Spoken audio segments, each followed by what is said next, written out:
Bonjour à vous tous.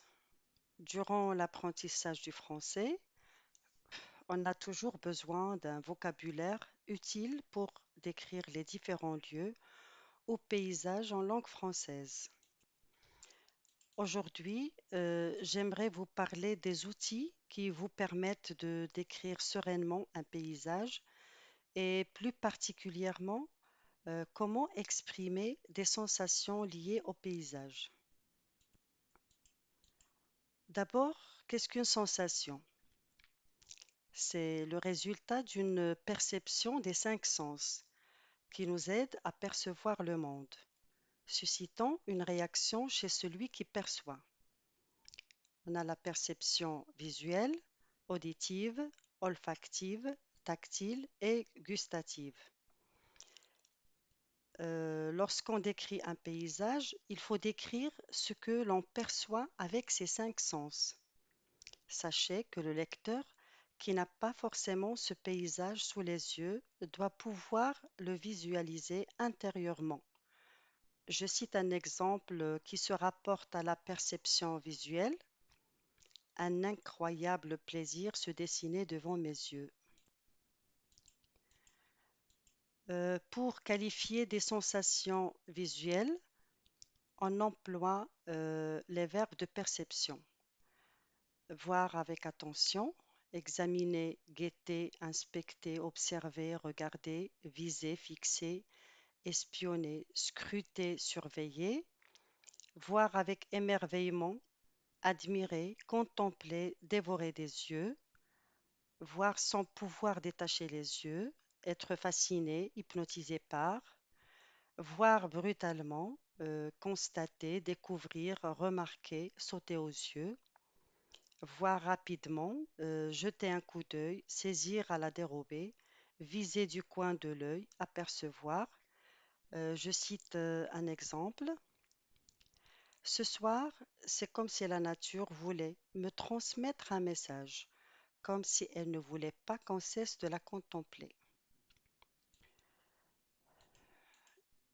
Il faut savoir quel sentiment on veut faire passer au lecteur pour évoquer une sensation.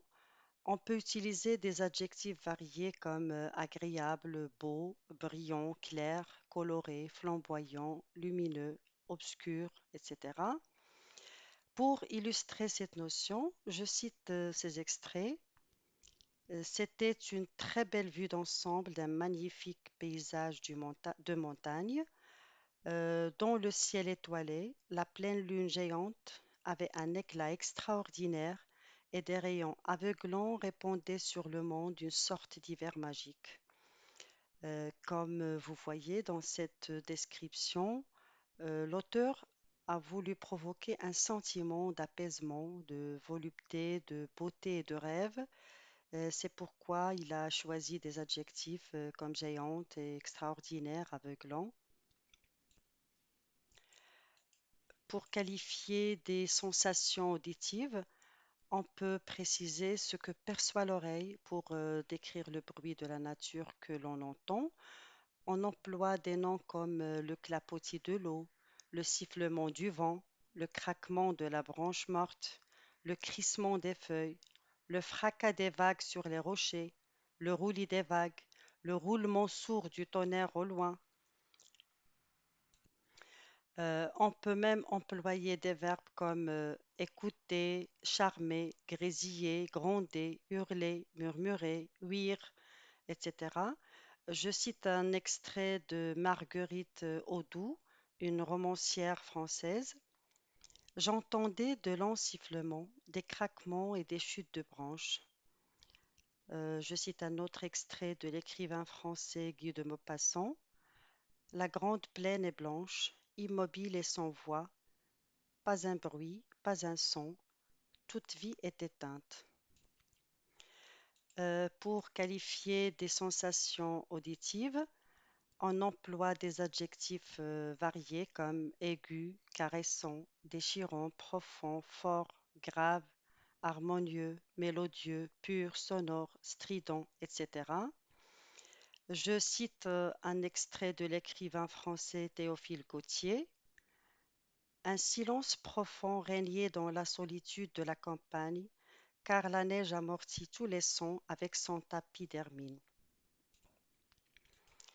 Pour qualifier des sensations olfactives, c'est-à-dire pour décrire ce que l'on sent, on peut indiquer de quel genre d'odeur il s'agit, des odeurs, des parfums, des senteurs, des relents, un bouquet, un fumet, une puanteur.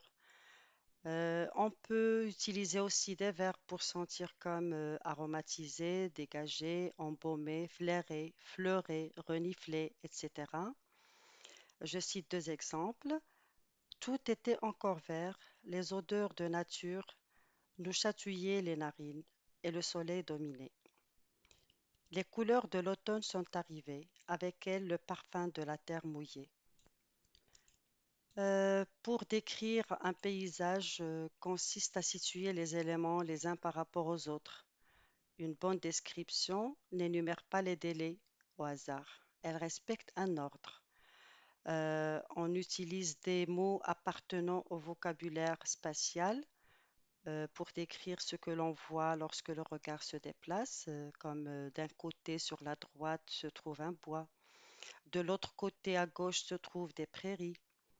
Et pour décrire un paysage qui a de la profondeur, où l'on voit loin, on doit dire ce que l'on voit dans les plans successifs. On emploie au premier plan, au second plan, à l'arrière-plan.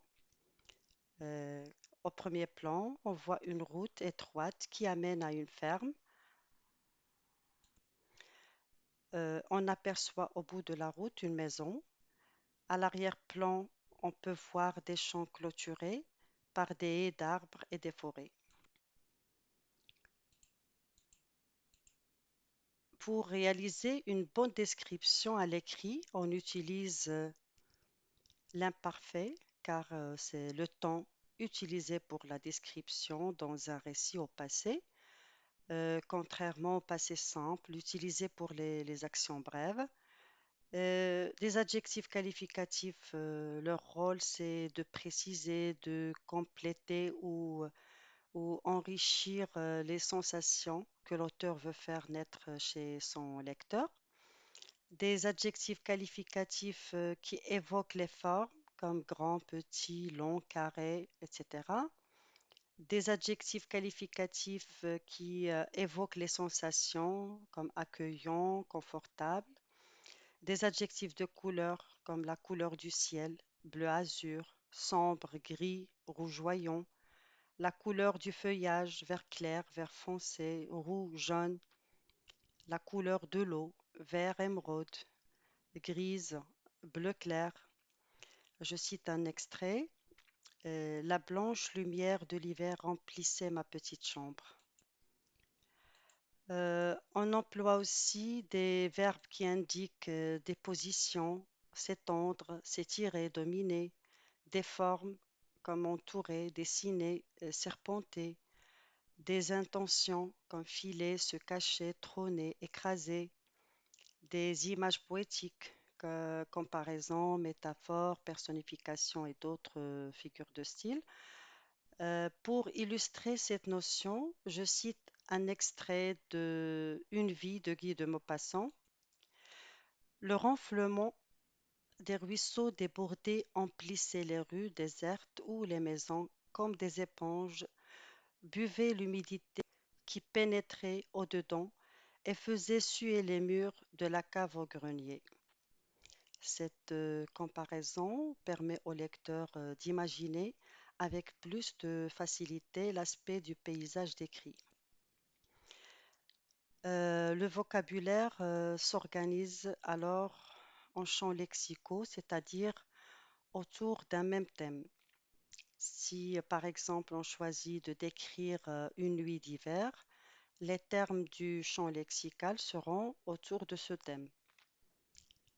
Je cite un autre exemple, un autre extrait de Guy de Maupassant. Jeanne, ayant fini ses malles, s'approcha de la fenêtre, mais la pluie ne cessait pas. L'averse, toute la nuit, avait sonné contre les carreaux et les toits. Le ciel bas est chargé d'eau, semblait crever, se vidant sur la terre, la délayant en bouillie, la fondant comme du sucre. Des rafales passaient pleines d'une chaleur lourde. Le roman de Guy de Maupassant, Une vie, parle de la vie d'une femme nommée Jeanne, qui a subi au cours de son existence déception sur déception. Maupassant choisit le procédé de la description pour nous transmettre la souffrance de Jeanne.